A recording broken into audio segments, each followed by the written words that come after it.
Welcome to Surrogacy Daddy, the podcast about a queer and ethically driven surrogacy journey.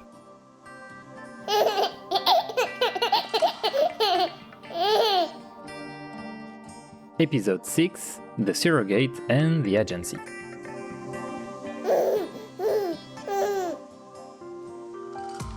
It is September 2021 and we're beginning to understand the basics of surrogacy, as I think you are too now. We start contacting agencies to select one. The first video calls we make are from the island of Kos in Greece, where we are attending a pottery workshop. We make the calls in the evening, our fingernails still full of clay, tucked away in a little corner of the workshop, praying that the internet connection will hold. You should have seen us, all anxious on our creaking wooden chairs, where you could hear termites gnawing away from the inside. At any moment, our chairs could have collapsed beneath us. You would have had a good laugh. It's always a strange feeling to know you're at the beginning of a long and hopefully wonderful adventure. We took the choice of the agency very seriously. We had a list of questions about organization and processes, responsibilities, costs, but also about criteria and ethical goals that the agency sets for itself. As this is not regulated in the United States, everyone does its own thing, especially when it comes to pricing. It's very difficult to compare agencies, because from one to another, this or that will be included in the package or not. So on the advice of our now famous couple friends, we ended up making a spreadsheet where we broke down the offers item by item. It made things much clearer. With comparable services, prices can vary enormously, sometimes with a difference of over 30%. When it comes to what's included, there are big differences too, and it's important to know what you want. As I explained in the previous episode, the agency will take care of finding a surrogate and supporting her through the preparation and pregnancy. That's the common base. But some agencies integrate other services and take care of everything from A to Z.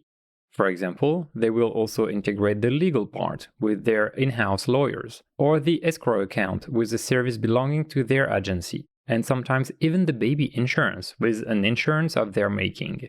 Other agencies, on the other hand, will defend the importance of having different independent service providers to avoid conflicts of interest. And that's no small matter. Another friend and dad-to-be had a dispute with his agency.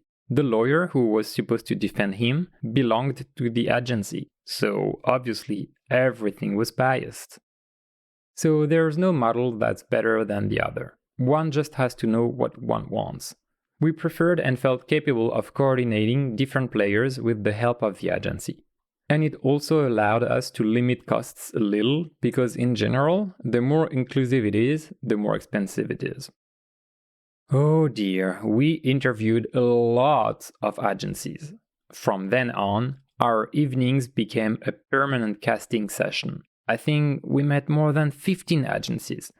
As the sessions progressed, our questions became sharper and smarter. We could immediately sense what seemed strange. And above all, we dared to ask questions.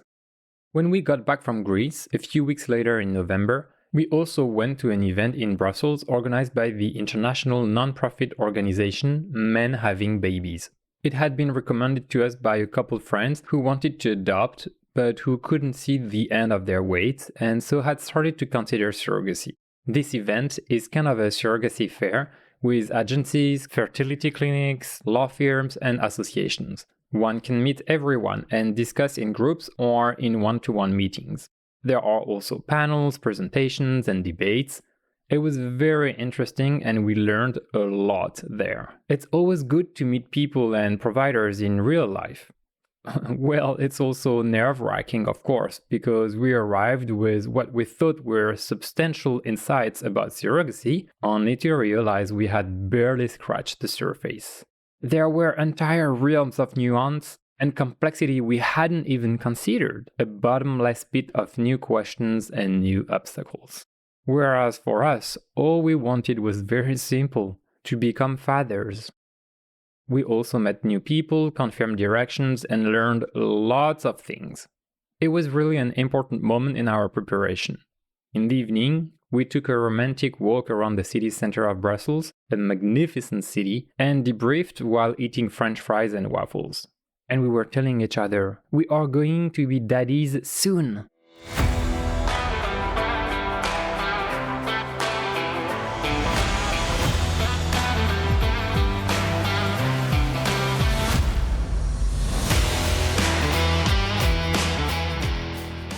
In the end, it's word of mouth that made us find the agency we've signed up with.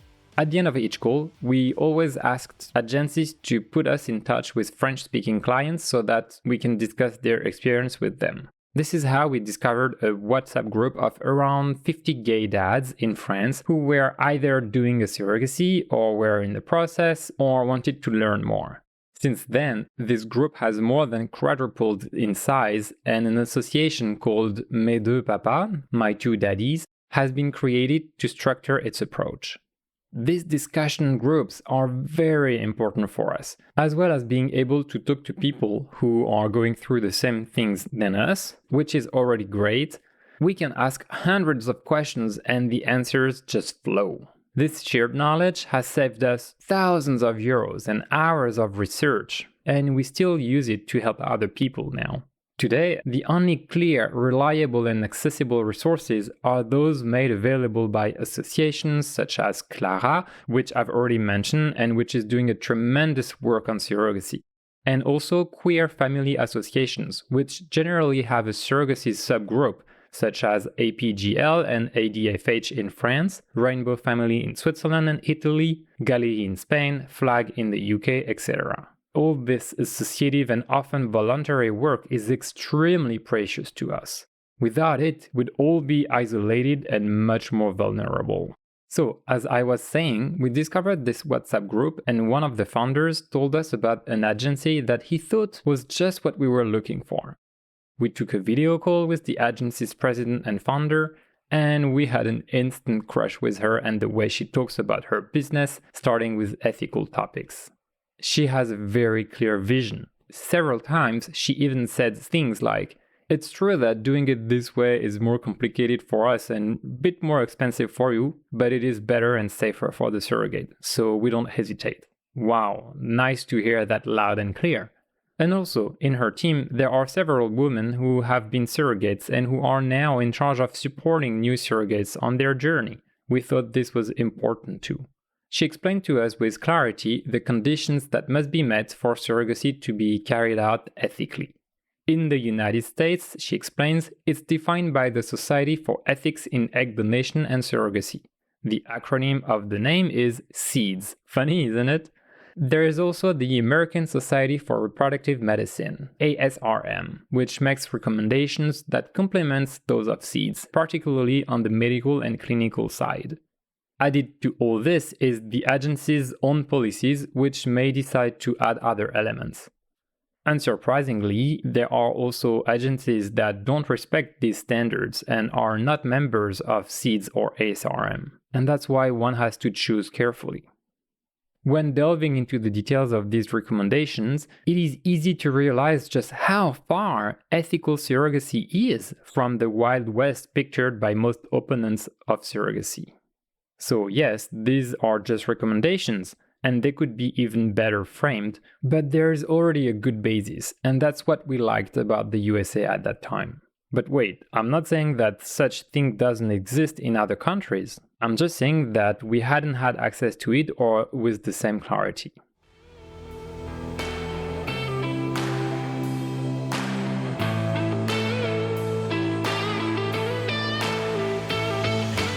So let's take a closer look at some of these recommendations. We're going to focus on the conditions about the surrogate, because I think that it's mainly around her that the risks and debates are concentrated. First of all, she has to be at least 21 years old. That sounds young, and in fact, I think that most candidates are between 26 and 32. What we want to avoid here is having people who are minors, of course, but also people who are potentially too young or immature to make such important decisions. She must be a US citizen or permanent resident. Then there is an assessment on financial stability. This automatically excludes women who are receiving welfare benefits or government assistance, as well as those living below the federal poverty line. The aim here is to avoid people who might be forced by their situation to turn to surrogacy instead of choosing freely without financial constraint. On that topic, in a quantitative study published in spring 2024 on Reproductive Biomedicine Online, the author, Professor Martinez Lopez, from the University of Murcia in Spain, sums up the results he obtained from 231 surrogate women in the USA as follows. Quote, "The people who become surrogates in the USA do not have a low socioeconomic status, have a medium to high level of education, have a job, earn more than the average income in their states, have health insurance, and state that their primary motivation is altruistic." End quote. It shatters a few stereotypes, doesn't it? Another condition is having your children and living with them, because we want to avoid women who have had to abandon their child for whatever reason, or who have lost custody, or whose child has died. It's strict, I agree, but I don't understand why. We want to avoid a psychological and emotional transfer, I think. To this, our agency also adds that she must consider her family as complete to date, so that she doesn't want any more children. We'll come back to this criteria later, because it turned out to be very important for us. But see, it's funny because for me, these conditions are great. They reassured me a lot. And when I said that to your aunt, she replied straight away, "Oh yeah, you cannot be a surrogate if you haven't already been a mother yourself. Huh, so we're still a bit under control, huh?" I must admit, I had not thought of that. I still believe these criteria are necessary, but then again, there's really nothing simple about surrogacy. Next, the candidate must have a support network around her, such as her partner, friends, family, etc. Here, we want to make sure that it's not done in secret and that she'll be supported throughout the stages. In addition to an in-depth explanatory session on everything involved in a surrogacy, the future surrogate must also pass a battery of psychological, personality, and intelligence tests to ensure that she is able to make an informed decision by understanding her commitment. It is especially the ASRM that describes all the subjects contained in the test. It's dizzying. Mental illness, depression, addiction, childhood trauma, relationship with parenthood, status of the couple, personal activity, sex life, ability to manage emotions, ability to understand and follow medical guidelines, ability to manage conflict, to anticipate and understand the impact of a life choice, to understand that her body belongs to her and that she can make her own choices, etc., etc. These systematic tests have to be carried out by people specialized in assisted reproductive technology, ART, and it's not as easy as one might think. The CEO of our agency recently told me that in her structure, out of 100 women who will contact them to become a surrogate, on average, only one will become a surrogate. 1%.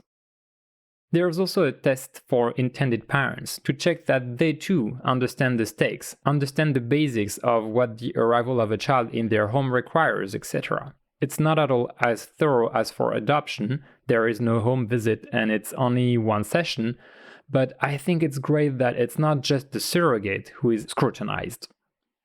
So you see, when it's done within an ethical framework and following recommendations of specialized committees on the subject, it's still a pretty tough selection process.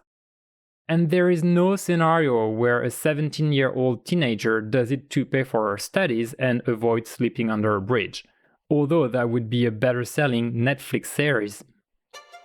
I'm not saying that all agencies do it perfectly well, obviously. That is for the intended parents to check and to ask questions and to follow closely throughout the journey.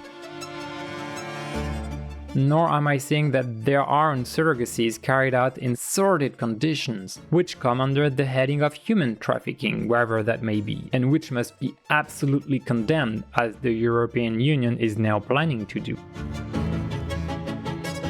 I'm just saying that ethical surrogacy seems possible to me, that people have already started to make a lot of progress on the subject, and that for us, your two dads, that's the path we wanted to take. Okay, I'm explaining here in details why we think we did an ethical surrogacy for you to come into the world. But labeling oneself as ethical is a bit problematic. Instead, it's up to third parties to analyze and define. That's also the whole point of having precise, factual criteria, which make it possible to create standards, as we've just seen. And that requires, in France and other European countries, a national debate with families who have been through such journey and with real experts on the subjects, with in-depth studies. And this brings us back to the question of research.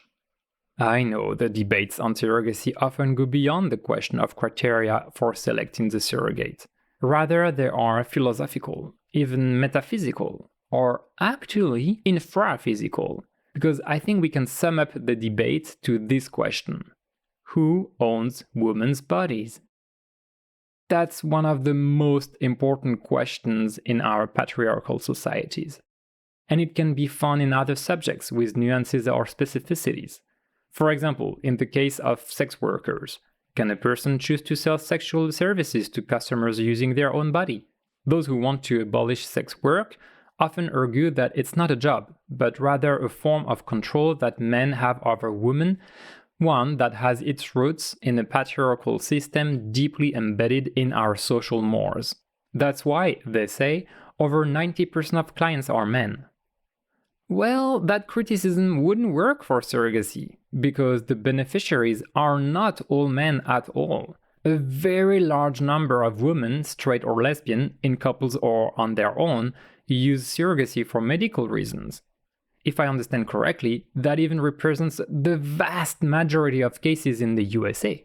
In fact, the founder of the association CLARA in France told me that gay couples make up a very small portion of their memberships. Of course, in both prostitution and surrogacy, there are women who become victims of human trafficking networks and suffer bodily exploitation. Fighting for women to be both safe and the sole decision makers over their bodies isn't forgetting them. On the contrary, I believe.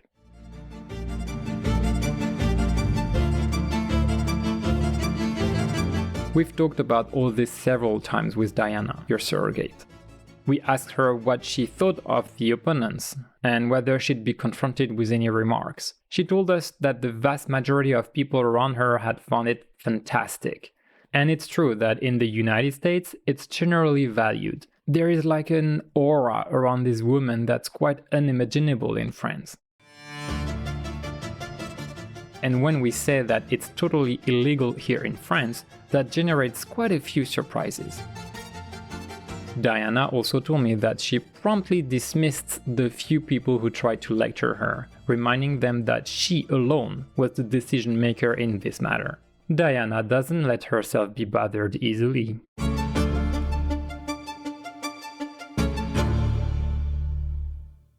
So, in January 2022, we signed with the agency that will support us until the end of this adventure.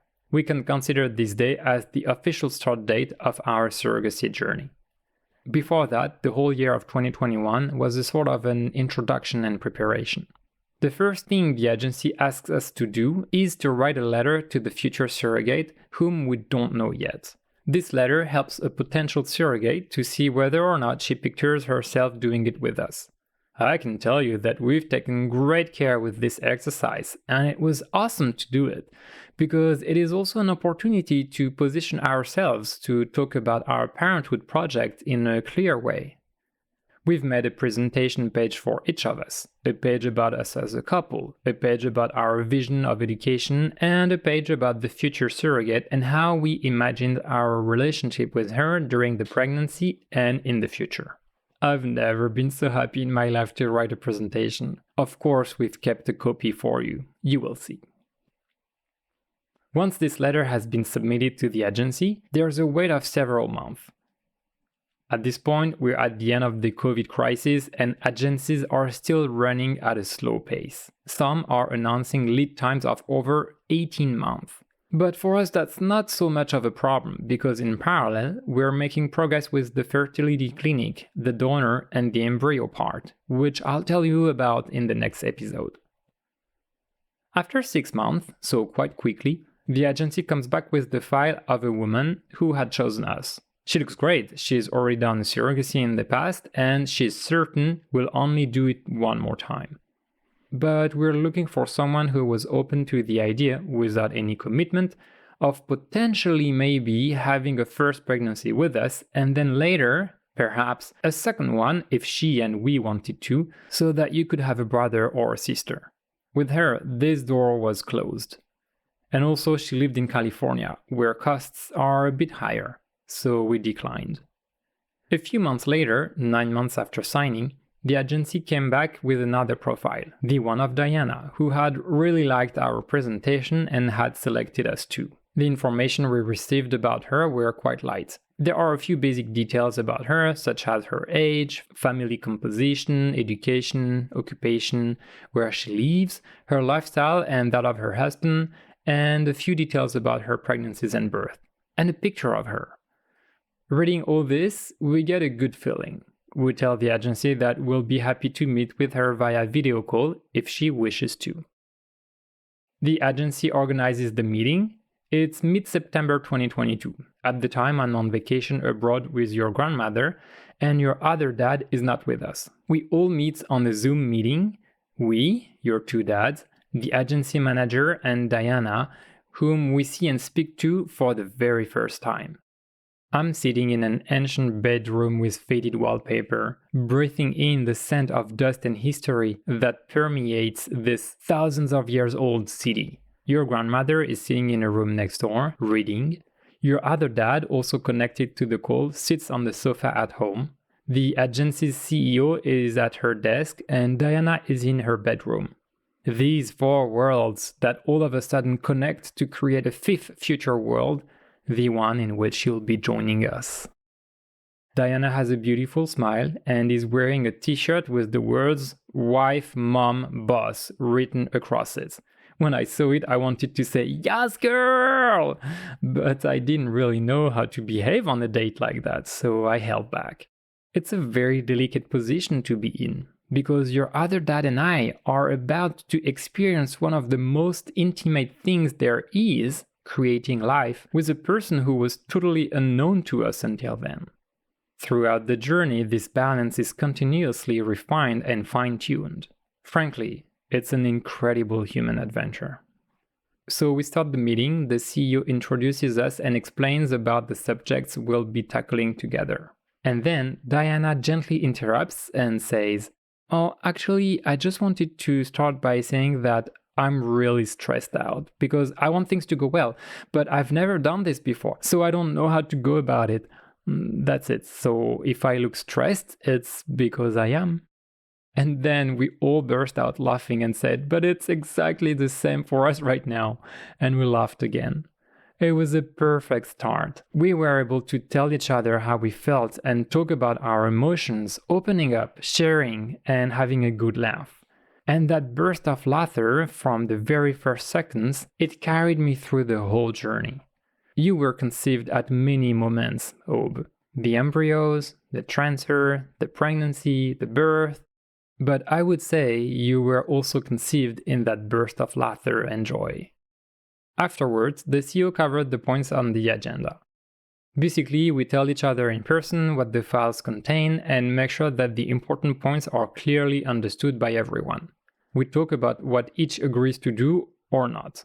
Lifestyle, mode of delivery, presence of intended parents, breastfeeding, etc.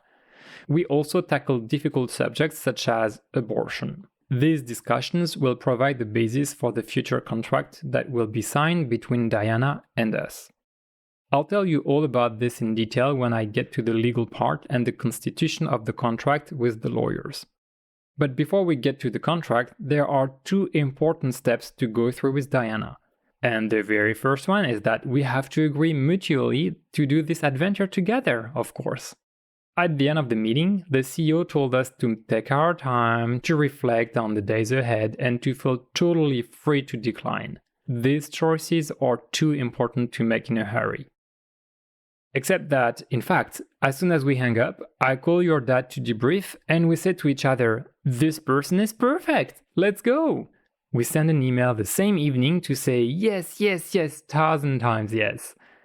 And it turns out that she's going to do the same thing on her side. It's a match!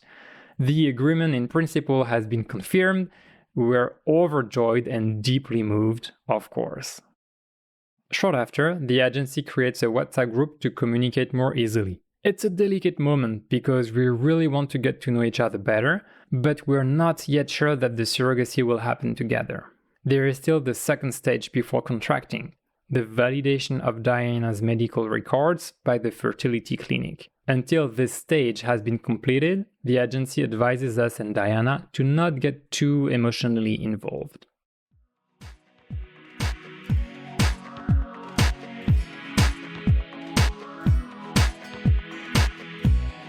Now, for you to understand what's coming next, I need to tell you a bit about the fertility clinic and its role. So, in the next episode, we'll be talking about the clinic, the donor, and the embryos. See you next time!